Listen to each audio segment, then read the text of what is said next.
Less nervous today. We're going to be doing movement 7. My name's Adam Mailman from Calgary.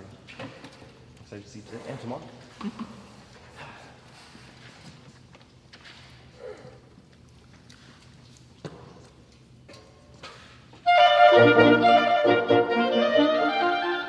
I was taking a swing on a start. I really wanted to experiment with the opening, so this is... You want to experiment with what? With the way to start the piece, Oh, okay. if that's okay. Absolutely. It might get worse before it gets better.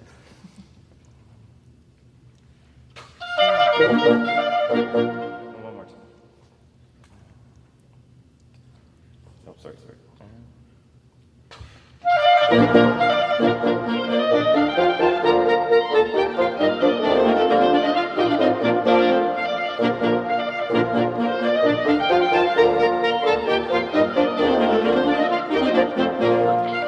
Great. Okay. All right. I'm going to ask everyone on the stage except the conductor to close your eyes. Players, all of you close your eyes. No peeking. All right. How many of you are comfortable playing that like that? Raise your hand. How many of you are uncomfortable playing it like that? Raise your hand. Okay, hands down. How many of you feel like that helps you feel the music better? Raise your hand. Okay, how many of you feel like that makes it a little harder for you to feel the music? Raise your hand. Okay, there's some feedback. Okay, thank you. You may open your eyes. What's your, that was a fun decision, a fun thing to try. What's your takeaway? Well, I thought it was either going to work really great or really bad. Yep. And we've made a decision. Okay, awesome. All right, hey, and no harm, no foul, right? Okay, Yeah. great. Thanks for letting me do that. I really appreciate that.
What's tricky about the main theme of the rondo is that the main beat is beat 2, and it's kind of unnatural. Okay, good. So, where do you feel like a lot of your gestures come from? I feel like they come shoulder and elbow. I think you're right. I think you're right. Can I convince you to try to make it a little more hands? Mentally, yes. Yeah. Physically, I totally get that. I totally get that. Can we try the thing I did again with somebody yesterday? This is a great way to practice. Keep your head back. Rest your head back. Walk your feet out. Put your butt off the butt out. You're making like a little reverse plank and getting a little abs workout. Bonus. Let's try from the beginning in this position. You know the score, so. Head stays back.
No, that feels really good to keep it steady. It feels more connected. And, Yeah, I think I love this way. I love this way to practice because you can kind of relax into it, and it gives you a nice chance to focus on your hands.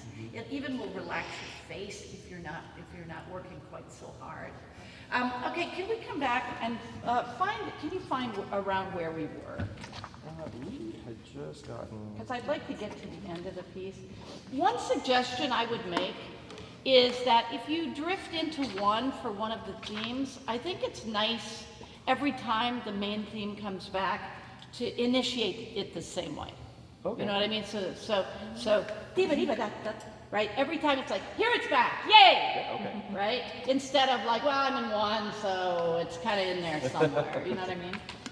Yeah, I think we've just gotten past. Here. Okay, all right, let's see here. I want to work on the end of the movement. Could we start here? Can you tell them where that is? Yeah, pick up to 65. I think the antidote to the shoulder is like just maybe getting super, super handsy and like focusing on the right hand only and like almost like too much. Okay.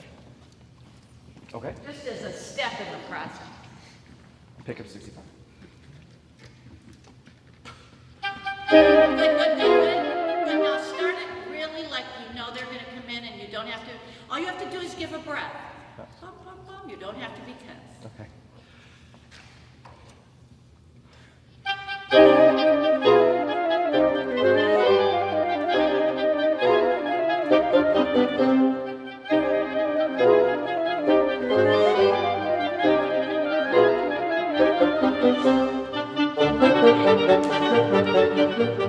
Yeah, it's just so much work.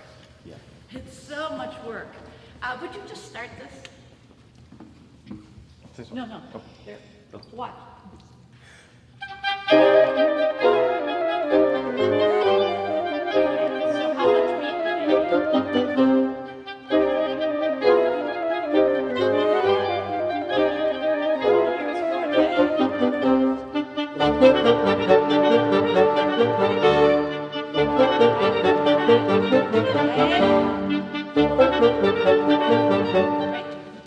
It's like any group you play in, you do not want to be the hardest working person in the room. Whether you're playing trumpet or you're conducting. You do not want to be the hardest working person in the room. Good. So now would you do this with them? Sure.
Okay, very good. I think you have a lovely Mozart face. You know what I mean? It just looks like so naturally joyous and unforced. I love that. Tell me about your decision to slow down at the end. How'd you like it? I feel like I I enjoyed it a little too much. I feel like it slowing down a little bit makes it feel really final, but I think I maybe romanticized too much. I don't know, but just really look, think about it, and don't be afraid to just like end the piece too. That's a legitimate option. Boom, it's done. Good job, everyone. And if you do slow down, just be really mindful of your proportions. So I would prescribe for you wall conducting. Really think about some practice with just the right hand alone, the stick being really dancey. And your fortes make sure the fortes aren't you working harder than somebody that actually has to play. Right? Yeah. That you're encouraging them to do something. You're not making them do something they don't want to do. They already want to do it. Yeah. There's just that little extra value that's like kind of forcing and pushing. And conductors, can I just draw your attention, all of us, to measure, what does that say? 125. 26, 27, 128 is a bad place for us to get excited and rush. Right? The poor oboes almost never get heard here. They have had a long slog through this piece. And this is, like, so don't get excited and rush here. Like, keep everybody quiet. Everybody just wants it, like they're tired. They want it to be over. And the oboes don't have a fighting chance, so be sensitive to them there. That's for all of you. Okay. All right, thank you. Good job.